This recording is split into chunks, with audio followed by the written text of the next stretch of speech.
নমস্কাৰ স্বাগতম জনাইছো মোৰ ইউটিউব চেনেললৈ আজিৰ ভিডিঅৰ বিষয়বস্তু 6 মাহিলী পৰীক্ষা 2023-24 বৰ্ষৰ তৃতীয় শ্ৰেণীৰ মৌখিক আৰু বুদ্ধি পৰীক্ষাৰ প্ৰশ্নকাকতখন যদি এই ভিডিঅটো চাই ভাল লাগে তেন্তে লাইক কমেন্ট শেয়াৰ কৰিব আৰু যদি মোৰ চেনেললৈ নতুনকৈ আহিছে তেতিয়াহলে সাবস্ক্ৰাইব কৰিবলৈ নাপাহৰিব এতিয়া আহকচোন পলম নকৰি ভিডিঅটো আৰম্ভ কৰো আমাক 1 নম্বৰত দিয়া আছে খালি বাকচত কি হ'ব লিখা কত আছে 64 যোগ 5 যোগ 6 তোমালোকে যদি এইটো সাধাৰণভাৱে যোগ কৰা তেতিয়া হলে তোমালোকে ইয়াৰ উত্তৰটো পাবা 72 তেনেকৈ আমাক খত দিয়া আছে 8360 পৰা 360 বিয়োগ কৰিলে তোমালোকে কিমান পোৱা গতিকে তোমালোকে যদি 8360 পৰা 360 এটা বিয়োগ কৰি দিয়া তেন্তে আমি উত্তৰত কিমান পাম 8000 পাম তোমালোকক মই ইয়াতে ওচৰতে এটো তোমালোকে কেনে ধৰণে কৰিবা হেতু অকমান দেখাই দিছো 8360 পৰা যদি আমি 360 বিয়োগ কৰি দিও তেন্তে কি থাকে 0 পৰা 0 গলে আমাৰ 0 থাকে 6 পৰা 6 গলে আমাৰ 0 থাকে 3 পৰা 3 গলে আমাৰ 0 থাকে আৰু 8 টো কি হৈ যায় ইয়াতে একো যেহেতু সংখ্যা নাই সেই কাৰণে 8 টো আমাৰ তললৈকে নামি আহে গতিকে আমি উত্তৰত কি পাও 8000 হেনেকে তোমালোকক গড দিয়া আছে 30 পূৰণ 20 গতিকে 30 ৰ লগত যদি আমি 20 পূৰণ কৰো তেন্তে আমি কিমান পাও 600 পাও কিন্তু এইটো যদি আমি এনে ধৰণে তোমালোকক দেখাই দিও 30 ৰ লগত 20 পূৰণ কৰিলে 0 ৰ লগত 0 পূৰণ কৰিলে সদায় কি হয় 0 হয় গতিকে যেহেতু 0 ৰ লগত তুমি জিও সংখ্যা পূৰণ কৰিলে 0 হয় গতিকে আমি এটোৰ পৰা আৰু এটো পূৰণ কৰি নাথাকি আমি কি কৰিম 2 ৰ পৰা 0 পূৰণ কৰি 0 আৰু 3 2 গুণ কিমান হৈ যায় 6 গতিকে আমি উত্তৰত কি পালো 600 তাৰ পিছত তোমালোকৰ ঘত দিয়া আছে 120 ৰ পৰা হৰণ 8 দিয়া আছে গতিকে 8 ৰে যদি 120 ক তোমালোকে হৰণ কৰা তেন্তে তোমালোকে উত্তৰত কি পোৱা মই ইয়াতে তোমালোকক কাখতে দেখাই দিছো 120 টো আমি কত লিখিম ইয়াতে লিখিম আৰু কিহেৰে হৰণ কৰিব দিছে আমাক 8 ৰে গতিকে তোমালোকে 8 ৰ ভাগৰ নেউতাখনটো জানাই গতিকে 8 ৰ লগত তোমালোকে কি পূৰণ কৰিলে ইয়াতে 12 নহলে 12 তকে কম সংখ্যা পাবা এতিয়া তোমালোকে ইয়াতে কি পাবা কাৰণ 8 দুগুণ যেহেতু 16 হয় গতিকে আমি 8 ৰ লগত 1 পূৰণ কৰিলে কিমান পাও 8 পাও এতিয়া তোমালোকে চাব লাগে যে যেহেতু 12 ৰ পৰা আমি এতিয়া কি বিয়োগ কৰিব লাগিব 8 বিয়োগ কৰিব লাগিব আৰু 12 ৰ পৰা 8 বিয়োগ কৰিলে আমি কিমান পাম 4 পাম গতিকে 4 টো আমি ইয়াতে বহাই দিলো আৰু যেহেতু ইয়াতে একো নাই গতিকে 0 টো আমি কি কৰি ললো তললৈকে নমাই আনিলো গতিকে আমাৰ কিমান হৈ গল 40 হৈ গল এতিয়া তোমালোকে 8 ৰ ভাগৰ নেউতাখন মাতিলে গম পাবা যে 8 ৰ লগত কি পূৰণ কৰিলে 40 হয় বা 40 তকৈ সৰু সংখ্যা পাও গতিকে 8 ৰ লগত আমি সকলোৱে জানো যে 8 ৰ লগত 5 পূৰণ কৰিলে কিমান হয় 40 হয় গতিকে আমি উত্তৰটো কি পালো 15 উঙত দিয়া আছে 43 মিটাৰ 7 সেন্টিমিটাৰ গতিকে ইয়াক আমাক কিহলৈকে কনভাৰ্ট কৰিব দিছে সেন্টিমিটাৰলৈকে আমি সকলোৱে এটা কথা জানো যে 1 মিটাৰত কিমান সেন্টিমিটাৰ হয় 100 সেন্টিমিটাৰ হয় গতিকে আমি প্ৰথমতে 43 মিটাৰক কিহলৈকে কনভাৰ্ট কৰি লম সেন্টিমিটাৰলৈকে গতিকে আমি যেহেতু জানো যে 1 মিটাৰত 100 সেন্টিমিটাৰ হয় গতিকে 43 মিটাৰত তোমালোকৰ কিমান হ'ব 43 ৰ লগত আমি কি পূৰণ কৰি দিব লাগে 100 পূৰণ কৰি দিব লাগে 100 পূৰণ 43 কৰিলে আমি উত্তৰত কিমান পাও 4300 পাও গতিকে আৰু যেহেতু আমাক এটো সেন্টিমিটাৰ দিয়াই আছে গতিকে আমি এটো মিটাৰৰ বা একুলৈকে কনভাৰ্ট কৰিব নালাগে সেই কাৰণে তোমালোকে কি কৰিব লাগে 4300 ৰ লগত ডাইৰেক্ট হাতটো যোগ কৰি দিলে হৈ যায় গতিকে তেতিয়া তোমালোকে যোগ কৰিলে উত্তৰটো কি পোৱা 4307 সেন্টিমিটাৰ তাৰ পিছত প্ৰথম শত দিয়া আছে 90 সেন্টিমিটাৰ প্লাস 50 সেন্টিমিটাৰ গতিকে তোমালোকক কৰিব দিছে যে 90 সেন্টিমিটাৰ প্লাস 50 সেন্টিমিটাৰ হলে কিমান মিটাৰ আৰু কিমান সেন্টিমিটাৰ হ'ব গতিকে আমি আগতে তোমালোকক কৈ উঠিছো যে 1 মিটাৰত কিমান সেন্টিমিটাৰ থাকে 100 সেন্টিমিটাৰ থাকে যেহেতু এতিয়া তোমালোকক সেন্টিমিটাৰৰ পৰা মিটাৰ কৰিবলৈ দিছে গতিকে আমি কি কৰিম আমি আগতে কি কৰিছিলো মিটাৰৰ পৰা সেন্টিমিটাৰ কৰিব দিওতে আমি পূৰণ কৰিছিলো কিন্তু আমাক যেহেতু এতিয়া সেন্টিমিটাৰৰ পৰা মিটাৰ কৰিবলৈ দিছে গতিকে আমি কি কৰিম 100 ৰে 90 আমি হৰণ কৰিম যেতিয়া তোমালোকে 100 ৰে 90 হৰণ কৰিবা তোমালোকে কি উত্তৰ পাবা 0.9 আৰু 0.9 যেহেতু আগত দশমিকৰ আগত শূন্যৰ কোনো ভ্যালু নাথাকে গতিকে আমি কি কৰিম ইয়াতে লিখিম আমি 0.9 মিটাৰ আৰু এইটো যেহেতু 50 সেন্টিমিটাৰ আছে আৰু ইয়াতে আমাক সেন্টিমিটাৰে কৰিব দিছে গতিকে আমি এটো ডাইৰেক্ট 50 সেন্টিমিটাৰ বুলি বহাই দিবলৈ পাৰিম দ্বিতীয় শট আছে 12 কিলোমিটাৰ যোগ 8 মিটাৰ গতিকে আমাক এইটো কিহলৈকে কনভাৰ্ট কৰিব দিছে সেন্টিমিটাৰলৈকে আমি প্ৰথমতে কি কৰিম যেহেতু আমাৰ একক কিটা একে আছে মিটাৰ আৰু মিটাৰ আছে গতিকে আমি 12 আৰু 8ক প্ৰথমতে যোগ কৰিলাম 12 আৰু 8ক যদি আমি যোগ কৰো তেন্তে আমি উত্তৰত কি পাও 20 মিটাৰ গতিকে আমি এক সেন্টিমিটাৰলৈকে নিব লাগিলে আমি কি কৰিব লাগিব আমি যেহেতু জানো যে 1 মিটাৰত যেহেতু 100 সেন্টিমিটাৰ গতিকে আমি কি কৰিম 20ৰ লগত 100 পূৰণ কৰি দিম আৰু 20ৰ লগত 100 পূৰণ কৰিলে আমি উত্তৰত কি পাম আমি উত্তৰত পাম 2000 সেন্টিমিটাৰ যত দিয়া আছে 5000 গ্ৰাম হলে কিমান কিলোগ্ৰাম হয় একেদৰে আমি জানো যে 1 কিলোগ্ৰাম হ'ব লাগিলে 1000 গ্ৰাম হ'ব লাগে এতিয়া যেহেতু আমাক গ্ৰামৰ পৰা কিলোগ্ৰাম কৰিবলৈ দিছে গতিকে আমি হৰণ কৰিব লাগিব হাজাৰৰ লগত 5000 যদি আমি 5000 ৰ পৰা 1000 আমি হৰণ কৰি দিও তেন্তে আমি উত্তৰত কিমান পাই যাম আমি উত্তৰত পাই যাম 5 কিলোগ্ৰাম যত দিয়া আছে 10 কুইন্টল হলে কিমান কিলোগ্ৰাম হ'ব গতিকে আমি প্ৰথমতে জানিব লাগিব যে 1 কুইন্টলত কিমান কিলোগ্ৰাম হয় আমি জানো যে 1 কুইন্টলত কিমান হয় 1 কুইন্টলত আমাৰ 100 কিলোগ্ৰাম হয় গতিকে আমাক যেহেতু ইহতে 10 কুইন্টলৰ কথা সুধিছে গতিকে আমি কি কৰিম 10ৰ লগত 100 পূৰণ কৰি দিম আৰু 10ৰ লগত 100 পূৰণ কৰিলে আমি উত্তৰত কিমান পাও 1000 কিলোগ্ৰাম ঠিক তেনেদৰে নিয়ত দিছে 13 কিলোগ্ৰাম আৰু 570 গ্ৰাম হলে কিমানখিনি গ্ৰাম হ'ব আগতে যেনেকৈ আমি গম পালোৱে যে কিমান কিলোগ্ৰাম হলে কিমান গ্ৰাম হয় গতিকে 1 কিলোগ্ৰাম হলে আমি কি বুলি কলো 1 কিলোগ্ৰাম হলে আমি কলো যে 1 কিলোগ্ৰামত 1000 গ্ৰাম হয় গতিকে আমাক যেহেতু ইয়াতে 13 কিলোগ্ৰাম দিয়া আছে গতিকে আমি 13ৰ লগত কি কৰিম 1000 পূৰণ কৰি দিম আৰু 13ৰ লগত 1000 পূৰণ কৰাৰ লগে লগে আমি উত্তৰত কিমান পাই যাম আমি উত্তৰত পাই যাম 13000 তেনেদৰে আমাক যেহেতু এটো 570 গ্ৰাম আছে আৰু গ্ৰামলৈকে নিবলে দিছে গতিকে আমি এটুক একো সাহলনি নকৰি 13000ৰ লগত 570 টো আমি কি কৰি দিম যোগ কৰি দিম আৰু যোগ কৰিলে আমাৰ উত্তৰত কিমান ওলাব 13570 গ্ৰাম মধিনাতত আমাক কি দিছে 20002 মিলিলিটাৰ হলে কিমান লিটাৰ হ'ব আৰু কিমান মিলিলিটাৰ হ'ব আমি সকলোৱে এইটো জানো যে 1 লিটাৰত 1000 মিলিলিটাৰ হয় গতিকে আমি কি কৰিম 20000ক আমি 1000ৰে হৰণ কৰি দিম যদি তুমি 20000ক 1000ৰে হৰণ কৰি দিয়া তেন্তে আমি উত্তৰত কি পাই যাও আমি উত্তৰত পাই যাও 20 লিটাৰ আৰু যেহেতু ইয়াতে 2 মিলিলিটাৰ দিয়া আছে গতিকে এটো কি হৈ যাব 2 মিলিলিটাৰে হৈ থাকিব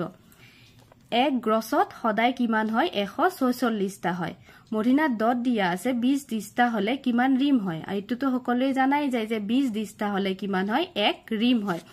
8 কিলোমিটাৰ হলে কিমান লিটাৰ হ'ব আমাক মধিনাত ধত সুধিছে যদি আমি আগতেই গম পালো যে 1 কিলোমিটাৰ হলৰ পৰা লিটাৰলৈ যাব লাগিলে আমি কি কৰিব লাগে হাজাৰৰ লগত পূৰণ কৰি দিব লাগে গতিকে 8ৰ লগত আমি হাজাৰ পূৰণ কৰিলে আমাৰ উত্তৰত কি আহে 8000 লিটাৰ আহে ঠিক তেনেদৰে মধিনাত নট তোমালোকক 25 পূৰণ 25 দিয়া আছে 25 পূৰণ 25 দিয়া থাকিলে আমি কেনেকৈ পূৰণটো কৰিব লাগে আমি 25 পাতিব লাগে আৰু 25 লিখিব লাগে তাৰে লগত আমি পূৰণ চিন দিব লাগে আমি জানো 5 5 গুণ কিমান হয় 25 হয় আৰু হাতে কিমান ৰয় 2 ৰয় 5 দুগুণ হৈ যায় 10 হাতৰ 2 লগত যোগ কৰিলে কিমান হৈ যায় 125 ঠিক তেনেদৰে আকৌ এবাৰ আমি কি কৰিম ইটোৰ লগত ইটো পূৰণ কৰিম 2 5 গুণ কিমান হৈ যায় 10 হৈ যায় আৰু আমাৰ হাতত কিমান থাকি যায় 1 থাকি যায় 2 দুগুণ 4 আৰু 1 যোগ কৰিলে আমাৰ কি হৈ যায় 5 হৈ যায় এতিয়া আমি কি কৰো এইটো আৰু এইটো যোগ কৰি দিও দিলে আমাৰ কি আহি যায় 5 2 আৰু 5 1 6 তো আমি উত্তৰত কিমান পালো 625 তোমালোকক 2 নম্বৰত সুধিছে তলত দিয়া সংখ্যাবোৰৰ অমিলটো বাছি উলিয়াই কাখৰ বাকচটোত লিখিবলৈ দিছে ইয়াতে প্ৰথম সংখ্যাটো আমাক দিয়া আছে 1 দ্বিতীয়টো দিয়া আছে 4 তৃতীয়টো দিয়া আছে 9 চতুৰ্থটো দিয়া আছে 13 আৰু শেষৰটো দিয়া আছে 16 এতিয়া আমি অকমান ভাবিব লাগিব যে ইয়াতে কি তোমালোকক সুধিছে বা কিটো বস্তুৰ মিলটো ইটোৰ লগত হিটো নাই প্ৰথমতে আমি যদি চাবলে যাও তেন্তে আমি দেখিছো যে গুটেই কেটাৰে কি কৰিব পাৰি স্কয়াৰ কৰিব পাৰি যেনেকৈ 1 টো বাৰো 1 ইনটু 1 পূৰণ 1 হৈ যায় তেনেকৈ 4 ত কি হৈ যায় 2 পূৰণ 2 4 হৈ যায় 9 হৈ যায় 3 পূৰণ 3 আৰু 16 হৈ যায় 4 পূৰণ 4 কিন্তু 13ৰ এনেকুৱা একো নাথাকে যাক আমি স্কয়াৰ কৰিব পাৰো সেই কাৰণে আমি ইয়াতে কি অমিল সংখ্যাটো আমি কি বুলি ধৰিম 13 তোমালোকক 3 নম্বৰত সুধিছে খালি বাকচত কি ছবি বহিব উত্তৰ চিত্ৰৰ পৰা বাছি উলোৱা প্ৰশ্নত চিত্ৰটো আছে আমাৰ কাৰচিনডাল এইফালে আছে খুফালে এইডাল আছে আমাৰ তলফালে এইডাল আছে আমাৰ বাওফালে গতিকে তোমালোকে ছবি কিটা চাই কিনে গম পাইছাই যে যদি এটা তোমাৰ খুফালে থাকে এটা তলফালে থাকে এটা বাওফালে থাকে তেন্তে পিছৰটো কোনফালে থাকিব পিছৰটো সদায় ওপৰৰ ফালে থাকিব গতিকে ইয়াতে উত্তৰ কি হ'ব খ 4 নম্বৰত দিয়া আছে খালি ঘৰ কেইটাত উপযুক্ত সংখ্যা বহুৱা ইয়াতে এটো আমাক দিয়া আছে বিয়োগ চিন আৰু সংখ্যা কেইটা দিয়া আছে 125 65 105 আৰু 75 গতিকে 125 ৰ পৰা যদি 25 আমি বিয়োগ কৰি দিও তেন্তে আমি উত্তৰত কি পাও 100 65 ৰ পৰা যদি আমি 25 বিয়োগ কৰি দিও তেন্তে আমি কিমান পাই যাও 40 105 ৰ পৰা যদি আমি 25 বিয়োগ কৰি দিও তেন্তে আমি উত্তৰত পাও 80 75 ৰ পৰা যদি আমি 25 বিয়োগ কৰি দিও তেন্তে আমি উত্তৰত পাও 50 তোমালোকে 125 ৰ পৰা 25 এনেকে বিয়োগ কৰিও চাবলে পাৰা তেতিয়া 5 ৰ পৰা 5 গলে 0 2 ৰ পৰা 2 গলে 0 আৰু 1 ৰ পৰা 1 গলে 0 গতিকে আমি কিমান পালো 100 তেনেকে 65 ৰ পৰা যদি আমি 25 বিয়োগ কৰি দিও তেন্তে আমি কি পাম 5 ৰ পৰা 5 গলে 0 আৰু 6 ৰ পৰা 2 গলে 4 গতিকে এইটো কি হিচাপে কৰিছে এইটো সংখ্যাৰ পৰা এইটো সংখ্যা বিয়োগ কৰা হৈছে 5 নম্বৰ প্ৰশ্নটোত সুধিছে তলৰ সংখ্যাটো স্থান মান অনুসাৰে ভাঙা সংখ্যাটো দিয়া আছে 5038 আমি এককৰ ঘৰত কি দিয়া আছে 8 দশকৰ ঘৰত দিয়া আছে 3 শতকৰ ঘৰত দিয়া আছে 0 আৰু হাজাৰৰ ঘৰত দিয়া আছে 5 গতিকে এককৰ ঘৰত সদায় কি পূৰণ হৈ থাকে এককৰ ঘৰত সদায় 1 পূৰণ হৈ থাকে দশকৰ ঘৰত সদায় কি পূৰণ হৈ থাকে দশকৰ ঘৰত সদায় 10 পূৰণ হৈ থাকে শতকৰ ঘৰত সদায় 100 পূৰণ হৈ থাকে আৰু হাজাৰৰ ঘৰত সদায় 1000 পূৰণ হৈ থাকে গতিকে আমি যদি এইটো স্থান মান অনুসাৰে ভাঙিবলৈ যাও তেন্তে 8 ৰ লগত 1 পূৰণ কৰিলে আমাৰ কি আহে 8 3 ৰ লগত 10 পূৰণ কৰিলে আমাৰ আহে 30 0 ৰ লগত 100 পূৰণ কৰিলে আহে আমাৰ 3টা 0 আৰু 5 ৰ লগত 1000 পূৰণ কৰিলে আহে আমাৰ 5000 6 নম্বৰত দিয়া আছে তলত দিয়া সংখ্যাটোৰ চিন দিয়া অংকটোৰ স্থান মান লিখিবলৈ দিছে অলপ আগতে আমি আলোচনা কৰিলৈ যে এইটো হৈছে একক এইটো হৈছে দশক এইটো হৈছে শতক আৰু এইটো হৈছে হাজাৰ যেহেতু আমাক তলত দিয়া চিন দিয়া অংকটোৰ স্থান মান সুধিছে গতিকে আমাৰ চিন দিয়া স্থান কোনটোত আছে আমাৰ চিন দিয়া আছে 7 ৰ তলত গতিকে 7 টো আমি কি হিচাপে ধৰিম একক দশক শতক গতিকে উত্তৰত কি আহিব শতক নেক্সট প্ৰশ্নটো 7 নম্বৰত দিছে তলত দিয়া মণিমালাটোৰ হলত ভৰুৱা মণিবোৰ গণা আৰু সংখ্যাটো লিখা গতিকে এককৰ ঘৰত তোমাক কেইটা মণি দিয়া আছে এককৰ ঘৰত দিয়া আছে দুটা মণি দশকৰ ঘৰত কেইটা দিয়া আছে এটা দুটা তিনিটা চাৰিটা পাঁচটা ছয়টা সাতটা গতিকে ইয়াতে কেইটা আছে সাতটা গতিকে আমি দশকৰ ঘৰত কি লিখিম 7 আৰু শতকৰ ঘৰত কেইটা শূন্য মণি দিয়া আছে এটা দুটা তিনিটা চাৰিটা গতিকে ইয়াতে আমি কি লিখিম 4টা গতিকে আমাৰ উত্তৰত কি হৈ গল 472 8 নম্বৰ প্ৰশ্নটোত সুধিছে 704 ৰে লিখিব পৰা আটাইতকৈ সৰু সংখ্যাটো লিখা গতিকে আমাৰ ওচৰত থকা তিনিটা সংখ্যাৰে আমি যেতিয়া এটা সংখ্যা বনাবলৈ যাও তেন্তে প্ৰথমতে আমি কি কৰি চাইব লাগে এই তিনিটা সংখ্যাৰে সম্ভৱ হোৱা সংখ্যাটো কি হ'ব গতিকে প্ৰথমতে যদি আমি চাও তেন্তে আমাৰ প্ৰথমটো 0 4 7 পিছৰটো হ'ব 4 0 7 আৰু তাৰে পিছৰটো হ'ব 7 0 4 কিন্তু আগত যেহেতু 0 থাকিলে তাৰ কোনো মূল্য নাথাকে সেই কাৰণে আমি কোনটো সংখ্যা আটাইতকৈ সৰু সংখ্যা বুলি ধৰিম 407 গতিকে ইয়াতে উত্তৰত কি হ'ব 407 9 নম্বৰ প্ৰশ্নত সুধিছে 200 আৰু 300 ৰ মাজত তিনিটা বেলেগ বেলেগ অংকৰে লিখিব পৰা আটাইতকৈ ডাঙৰ সংখ্যাটো কি লিখা আমি জানো যে 200 আৰু 300 ৰ মাজত আটাইতকৈ ডাঙৰ সংখ্যাটো হৈছে 299 কিন্তু তোমালোকক ইয়াতে প্ৰশ্নত সুধিছে যে তিনিটা অংক কি হ'ব লাগিব বেলেগ বেলেগ হ'ব লাগিব কিন্তু যদি আমি 299 লিখি দিও তেন্তে আমাৰ 9 আৰু 9 একে সংখ্যা হৈ যায় গতিকে আমাক যেহেতু প্ৰশ্নত বেলেগ বেলেগ অংক সুধিছে সেই কাৰণে আমি কি কৰিম 299 ৰ ঠাইত আমি কি লিখিম 298 কাৰণ 298 কি আছে তিনিটা অংকয়ে বেলেগ বেলেগ আছে গতিকে উত্তৰত কি হ'ব 298 10 নম্বৰ প্ৰশ্নটোত সুধিছে 1 পোন তামোলৰ দাম 80 টকা হলে 20টা তামোলৰ দাম কিমান হ'ব গতিকে আমি প্ৰথমতে জানিব লাগিব যে 1 পোন তামোলত কিমানটা তামোল পোৱা যায় যেহেতু আমাক ইয়াতে 20টা তামোলৰ দাম সুধিছে গতিকে 1 পোন তামোলত আমাৰ 80টা তামোল থাকে গতিকে যেহেতু 1 পোন তামোলৰ দাম 80 টকা কৈছে গতিকে এটা তামোলৰ দাম আমি কিমান পালো এটা তামোলৰ দাম আমি পালো 1 টকাকে 1 টকা গতিকে আমাক সুধিছে 20টা তামোলৰ দাম এতিয়া আমি কি কৰিম যেহেতু এটা তামোলৰ দাম 1 টকা গতিকে 20টা তামোলৰ দাম কিমান হ'ব 20ৰ লগত যদি তুমি 1 পূৰণ কৰি দিয়া তেন্তে আমাৰ ওলাই যাব 20 টকা 11 নম্বৰটো তোমাক আখৰেৰে লিখিবলৈ দিছে আখৰেৰে লিখিব লাগিলে এটো কি বুলি আমি উচ্চাৰণ কৰো 867 গতিকে এটো লিখি দিছো আমি 867 12 নম্বৰ প্ৰশ্নটোত আছে তলৰ ছবিখনৰ প্ৰশ্নবোধক চিন থকা ঠাইত কি সংখ্যা বহিব কাখৰ খালি বাকচত লিখা ইয়াতে যেহেতু আমাক দুটা সংখ্যা দিয়া আছে আমাক দিয়া আছে 17 আৰু 30 আৰু তোমাক কি সুধিছে যে 85 হবলে তোমাক আৰু কোনটো সংখ্যা লাগিব যাৰ ফলত এই 30 আৰু 17 ৰ লগত এই সংখ্যাটো যোগ কৰিলে আমি 85 পাম প্ৰথমতে যেহেতু আমি এই সংখ্যাটো নাজানো গতিকে আমি কি কৰিম 30 আৰু 17 টো যোগ কৰিলাম 30 আৰু 17 যোগ কৰাৰ লগে লগে আমি উত্তৰত কিমান পাম আমি উত্তৰত পাম 47 পোৱাৰ লগে লগে আমি কি কৰিম 85 ৰ পৰা 47 টো বিয়োগ কৰি দিম 85 ৰ পৰা যদি আমি 47 বিয়োগ কৰি দিও তেন্তে আমি উত্তৰত কিমান পাই যাও 38 গতিকে আমাৰ উত্তৰটো কি হ'ব 38 ঠিক তেনেদৰে এই ফালৰটো 20 আৰু 25 আমি প্ৰথমতে যোগ কৰিলাম 20 আৰু 25 যোগ কৰিলে আমি কিমান পাম 45 গতিকে আমি 85 ৰ পৰা কি কৰিম 45 টো বিয়োগ কৰি দিলে আমি উত্তৰত পাম 40 গতিকে আমাৰ এটা উত্তৰ হল 38 আৰু এটা উত্তৰ হল 40 ইয়াতে আৰু 13 নম্বৰ প্ৰশ্নটোত সুধিছে এখন গাড়ীয়ে ঘণ্টাত 60 কিলোমিটাৰ যায় গাড়ীখনে 240 কিলোমিটাৰ যাবলৈ কিমান সময় লাগিব গাড়ীখনে প্ৰতি ঘণ্টাত কিমান কিলোমিটাৰ যায় বুলি কৈছে 60 কিলোমিটাৰ যায় গতিকে 1 ঘণ্টাত যদি গাড়ীখনে 60 কিলোমিটাৰ যায় গতিকে 240 কিলোমিটাৰ যাবলৈ কিমান সময় লাগিব উলিয়াব লাগিলে আমি কি কৰিব লাগিব 240 ক 60 ৰে হৰণ কৰি দিব লাগিব 240 ক 60 ৰে হৰণ কৰাৰ লগে লগে আমি উত্তৰটো কি পাম আমি উত্তৰটো পাম 4 ঘণ্টা গতিকে 240 কিলোমিটাৰ যাবলৈ আমাক কিমান সময় লাগিব 4 ঘণ্টা সময় লাগিব 14 নম্বৰ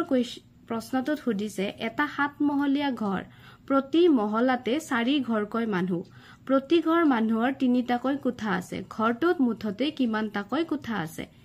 এটা কি বুলি কৈছে এটা কিমান মহলীয়া ঘৰ এটা 7 মহলীয়া ঘৰ আৰু প্ৰতিটো মহলাতে কিমান ঘৰকৈ মানুহ আছে বুলি কৈছে 4 ঘৰকৈ আৰু প্ৰতি ঘৰ মানুহৰ কেইটাকৈ কোঠা আছে 3টাকৈ প্ৰথমতে আমি উলাই লও যে এটা মহলাত কিমানটাকৈ কোঠা আছে গতিকে যেহেতু ইয়াতে 4 ঘৰ বুলি দিছে আৰু 3টাকৈ কোঠা বুলি দিছে সেই কাৰণে আমি 4 ৰ লগত কি কৰিম 3 টো পূৰণ কৰি দিম 4 ৰ লগত 3 পূৰণ কৰিলে আমি উত্তৰত কি পাম 12 কিন্তু আমাক মহলটো কিমান কৈছে 7 মহলীয়া এতিয়া আমি কি কৰিম 12 ৰ লগত 7 টো পূৰণ কৰি দিম আৰু 12 ৰ লগত 7 পূৰণ কৰাৰ লগে লগে আমি উত্তৰত কি পাই যাম 84টা গতিকে তোমালকে কি গম পালা যে 7 মহলীয়া ঘৰটোত মুঠতে 84টা কোঠা আছে 15 নম্বৰ প্ৰশ্নটোত সুধিছে দুটা 500 মিলিলিটাৰ পাত্ৰৰে 9 বাৰ পানী আনিলে কিমান লিটাৰ পানী আনিব পৰা যাব ইয়াতে কি দিয়া আছে যে পাত্ৰ কেইটা দিয়া আছে পাত্ৰ দিয়া আছে দুটা এটা হৈছে 500 মিলিলিটাৰ আৰু আনটিও কিমান 500 মিলিলিটাৰ যদি তোমালকে 500 মিলিলিটাৰৰ লগত 500 মিলিলিটাৰ যোগ কৰি দিয়া তেন্তে উত্তৰত কিমান পাই যোৱা 1000 মিলিলিটাৰ আৰু আমাক ইয়াতে সুধিছে যে 9 বাৰ পানী আনিলে কিমান লিটাৰ পানী আহিব গতিকে 1000 মিলিলিটাৰত আমাৰ কিমান লিটাৰ 1 লিটাৰ গতিকে যদি তুমি 9 বাৰ আনিব লাগে তেন্তে আমি কি কৰিব লাগে 1 ৰ লগত 9 টো যদি আমি পূৰণ কৰি দিও তেন্তে আমি কিমান পাই যাও 9 লিটাৰ তাৰ মানে আমি 500 মিলিলিটাৰৰ দুটা পাত্ৰৰ পৰা 9 বাৰ পানী আনিলে আমি কিমান লিটাৰ পানী আনিব পাৰিম আমি মুঠতে 9 লিটাৰ পানী আনিবলে পাৰিম গতিকে আমাৰ উত্তৰত হ'ব 9 লিটাৰ 16 নম্বৰ প্ৰশ্নটোত দিছে অনিলৰ হাতত 50টা মাৰ্বল আছিল তাৰে হি 4টাকৈ তাৰ বন্ধু ৰূপম আৰু অমলক দিলে অনিলৰ হাতত কেইটা মাৰ্বল থাকিব অনিলৰ হাতত আমি প্ৰথমতে চাব লাগিব কেইটা মাৰ্বল দিয়া আছে 50টা মাৰ্বল দিয়া আছে তাৰে হি কি কৰিলে 4টাকৈ তাৰ বন্ধু ৰূপম আৰু অমলক দিলে ৰূপমক কিমান কৈ দিলে ৰূপমক দিলে হি 4টা আৰু অমলক দিলে হি 4টা গতিকে হি মুঠতে কেইটা বিলাই দিলে হি 4 + 4 আমি কিমানটা বিলাই দিলে হি 8টা বিলাই দিলে গতিকে তাৰ হাতত কিমানটা আছে উলিয়াব লাগিলে আমি কি কৰিব লাগিব 50ৰ পৰা 8টো বিয়োগ কৰি দিব লাগিব আৰু 50ৰ পৰা যদি 8 আমি বিয়োগ কৰো তেন্তে আমাৰ উত্তৰত কি আহে 42 আহে কেনেকে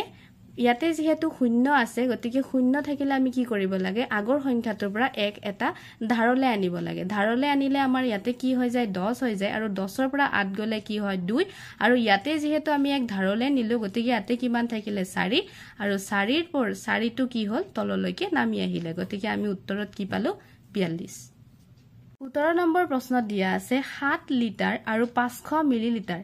কেৰাচিন তেল জুখিবলৈ 500 মিলিলিটাৰ পাত্ৰটোৰে কেইবাৰ জুখিব লাগিব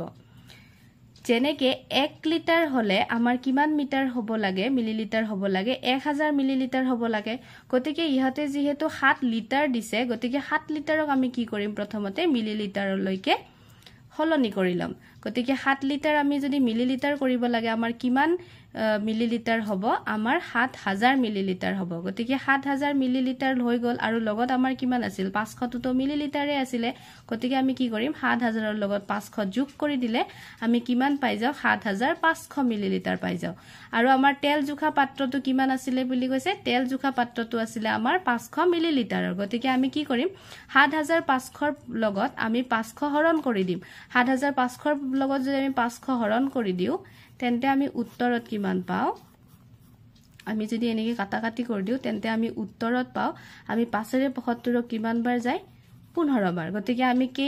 কিমান বাৰ জুখিব লাগিব আমি 15 বাৰ জুখিব লাগিব তাৰ মানে 7 লিটাৰ 500 মিলিলিটাৰ কেৰাচিন আমি 500 মিলিলিটাৰ পাত্ৰটোৰ পৰা কেইবাৰ জুখিব লাগিব 15 বাৰ জুখিব লাগিব তোমালোকক 18 নম্বৰ প্ৰশ্নটো দিয়া আছে খালি বাকচৰ ভিতৰত উপযুক্ত সংখ্যা বহুৱাবলৈ দিছে